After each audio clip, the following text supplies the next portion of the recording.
Avatar: The Last Airbender collector boxes. Did they just get crushed?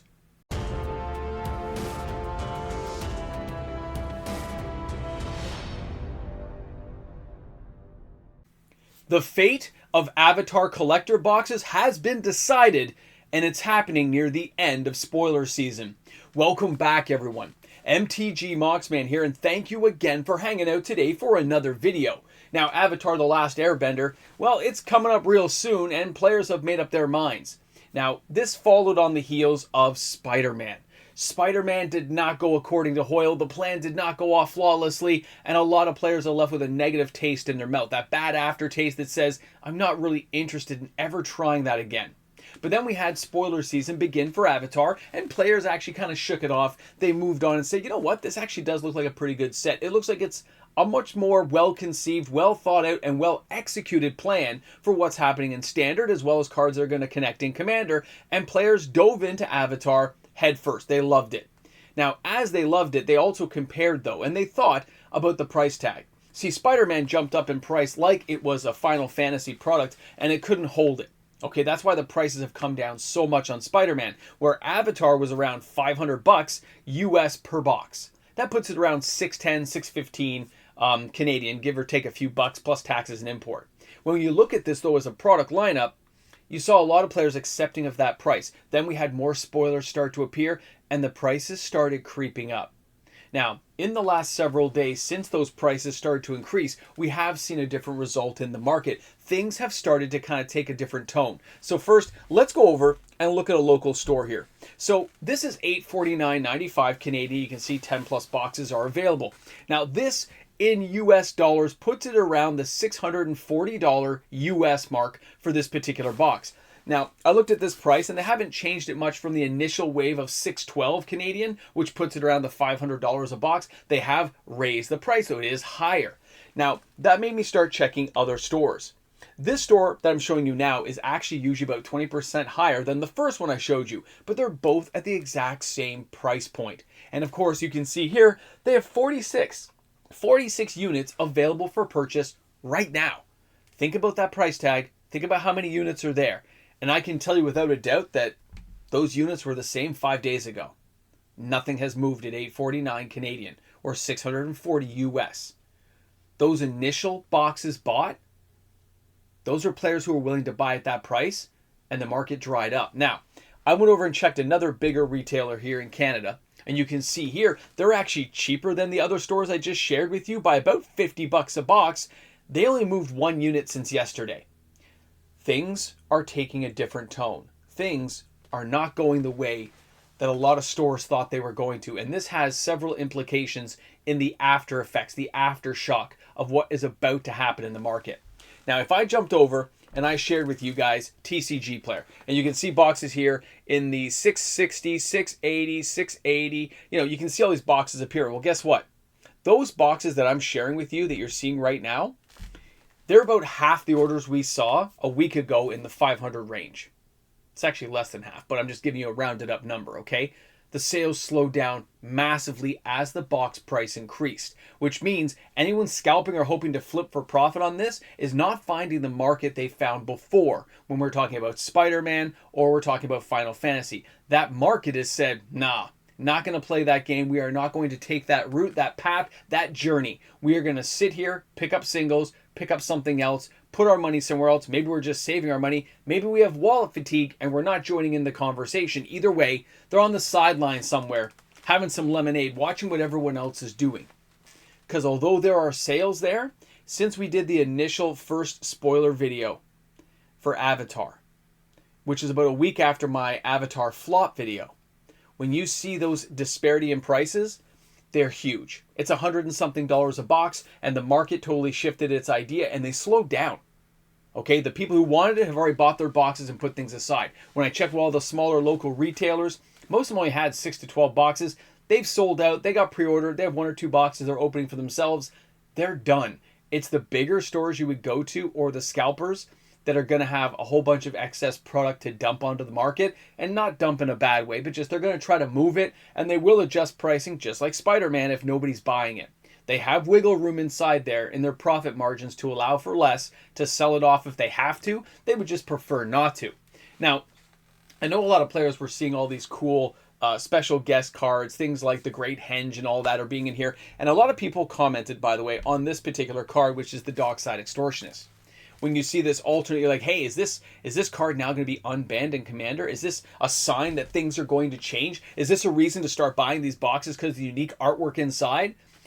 I'd like to remind people who are thinking that way and thinking about how this product was put together before we end the video that that's not how it works. They didn't know Dockside was going to be banned at the time, and this is usually 2 years on a drawing board, right? So these cards were already inserted in what they planned on doing. If it gets unbanned, it's probably a pure coincidence. They could choose better cards unbanned like Jeweled Lotus, but that's also not a reason to dive into this market when you know that you can buy Dockside Extortionist for, pennies on the dollar. You can wait for this to get out into the market, wait for it to go cheap 90 days post. That is not a reason. Any of the special cards inside this set is probably not a reason right now to dive in head first, buying cards that are going to lose value after release. It's not that they're not awesome and desirable. It's just you have to face realities of how the market's going to go. There's still a lot of boxes that got bought. There's a lot of product that's going to be opened, and that 90 days post is always kind of like the rule of law when it comes to valuation of cards that come out in the singles market. You have room, you've got runway, and there's lots of it right now. No reason to panic. These boxes, there's still a lot of them. Which leads me to the second part of our conversation. I believe, when looking, this is taking the same type of route as Spider-Man. When they saw how well some of the early collector boxes were doing, when they put their order in, they probably ramped it up. They probably asked for additional boxes, thinking they were going to sell. They don't know what the market's going to do, but things were going well at the time, so they kind of said, this is what we have to do. We're going to ramp it up so people don't complain that we've run out, and so prices don't get too amped up, which makes sense as a company. You want people to be able to buy your product, you want to be able to move your product, and then have a generally happy customer base. If you make so much that scalpers can't absorb it all, the price will go back down, and that's not a horrible thing in this case. Because when you see boxes at 680, 700, if nobody's buying at this price point, scalpers can't make their money, it's going to slowly drift right back down to the 500 plus range, where I think it's going to end up somewhere about 100 days from now. It's going to just drift back down as stores have to move profits into the next product, which would be Lorwyn, right? We're moving on to the next thing in January. People don't think of it that way, but stores are always churning. The distributors are moving it. Wizards is moving along. We as players always complain saying this or that, but it's always a big wheel just going around. You have to enjoy the ride, have a good time, buy the cards you want. But when we were looking at Avatar collector boxes specifically, I think it's something a lot of players who wanted to buy got in on, but I think you can now wait. I don't think there's any reason to jump in at the higher price point. I think we've seen most of the spoilers out there to say we kind of get an idea of what this is going to be, and I think we can wait this one out now. I think a lot of players have made that decision, not that they don't like the product, it's just they want to sit on the sidelines, grab the singles, maybe pick up some packs, because we did see that play booster boxes also followed the same trend. A lot of sales happened when spoiler season began, pretty good excitement, shook off what happened to Spider-Man, but then things slowed down. Now, does that mean we're going to get crushed? Does that mean that this is all headed just for a total down the drain type thing? Absolutely not. Yes, somebody's going to get crushed who overpaid for boxes. Some people are going to get crushed who can't move the product at the price point they bought it at. But that's not going to be everyone. It's not going to be your average player. They get to enjoy the cards. They get to have a good time. Pre-releases are going to be awesome. There's going to be a lot of excitement out there. It's a good product. It's good. Wizards, congratulations. You put another good product out. Now, the people getting crushed, now is not the time.